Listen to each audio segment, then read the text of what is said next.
One day, a man named Bob, who was deeply in debt to several people, was forced to quit his low-paying job and look for another one.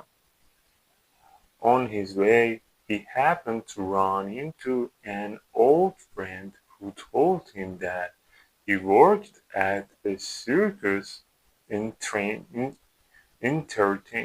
children. He invited Bob to join the circus. Bob knew he had no other choice, so he accepted his friend's offer and went to the circus. He started performing his own shows involving fire, tricks, and wild animals such as lion. Bob was becoming famous at the circus and was making good money. But one day, one of the lions refused to listen to Bob. Bob became angry and scared the lion with his whip. The lion, pan- the lion panicked, causing all the other lions inside the cage to become frightened as well. They suddenly attacked Bob. Bob was standing at the highest point of the platform. Terrified, he threw himself off the platform and fell to the ground. He was rushed to the hospital, but likely he survived. Bob realized that working at the circus wasn't for him, so he tried to continue working at an amusement park, where he performed strange fire tricks. But one night during Halloween, a few children came looking for Bob. Hey Bob, hey Bob, come with us. We want to show you something. Bob followed them. The children told him to climb up to a tree house where they had placed some magic props and asked him to choose whichever ones he liked. Bob climbed up and saw a huge pile of fireworks inside the treehouse. One of the kids who was with Bob lit one of the fireworks and threw it inside the treehouse. But he suddenly got scared, dropped it, and somehow managed to jump on through the tiny window. Within a second, half of the treehouse caught fire, but the time Bob managed to reach the door and open it, half of his clothes had already caught fire. He threw himself down from the treehouse, and once again bad luck followed this unfortunate clown. Hi, my name is Harry. On my birthday, my father was supposed to come home from work and send the clown over to entertain me and my friends. We were all sitting in the living room, waiting for the party supplies and, most importantly, the clown to arrive. While we were taking While we were talking, I suddenly heard someone knocking on the front door. I went to the door, looked through the peephole, and asked, "Are you Mr. Josh?" He didn't really answer my questions. Instead, he simply said, "Happy birthday." He was wearing a clown costume and carrying a birthday cake. But there was something strange about this. The clown who was supposed to come to my birthday wasn't supposed to bring a cake. Still, I opened the door.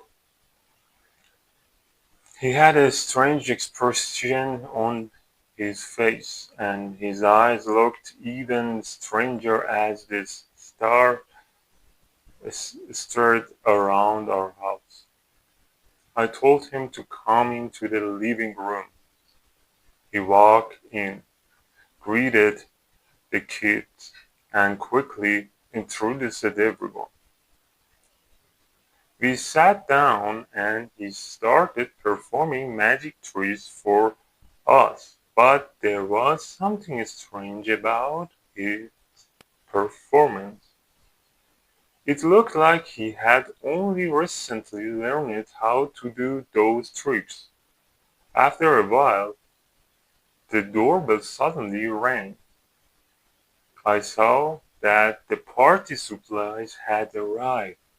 I went to open the door. When I came back, I saw my father calling me.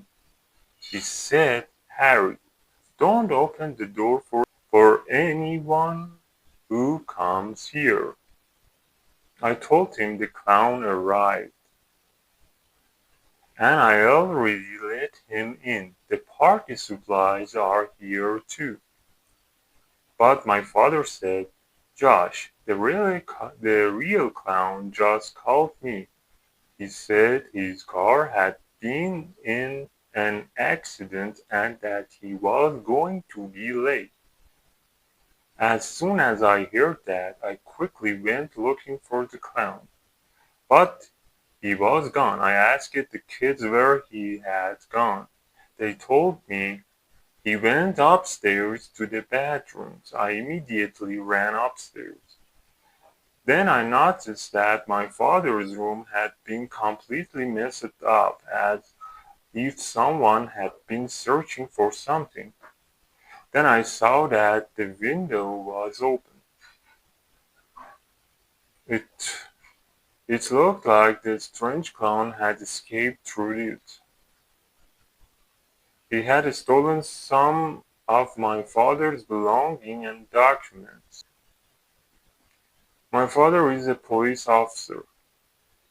Just then my father and the real clown arrived. I explained everything that had happened. The real clown said that someone had probably hired the stranger to break into our house. Thankfully, none of us were hurt. Honestly, I thought it was a real interesting story. My name is Gerard, and I'm a writer. One day I had to travel to London for a business trip. I had done this many times before. When I went to my train compartment and got ready to board, I noticed a clown sitting inside. It looked like he was going to be traveling in the same compartment as me. He was sitting quietly, lost in his own thoughts, and didn't pay any attention to me. I didn't pay much attention to him either, so I said nothing. About half an hour later, I suddenly noticed that the clown started crying. He kept crying for several minutes. The train guard came over and asked to see my ticket. I was about to leave the train, but before I did, I told the guard about the clown. I asked him what's wrong with that clown. The guard looked at me and said, "The clown lost his wife in this train compartment. Ever since then, he spends most of his time here. Nobody has been able to convince him to leave. A psychologist even told him to find a job to help improve his mental state and move on with his life, but didn't help him at all. May God help him. Thanks for watching these 3 stories. I hope you enjoy it. What do you think about these stories? Are you think these are real or not? Please say your idea in the comments, and till next video and new stories. Please like and subscribe my channel, and goodbye.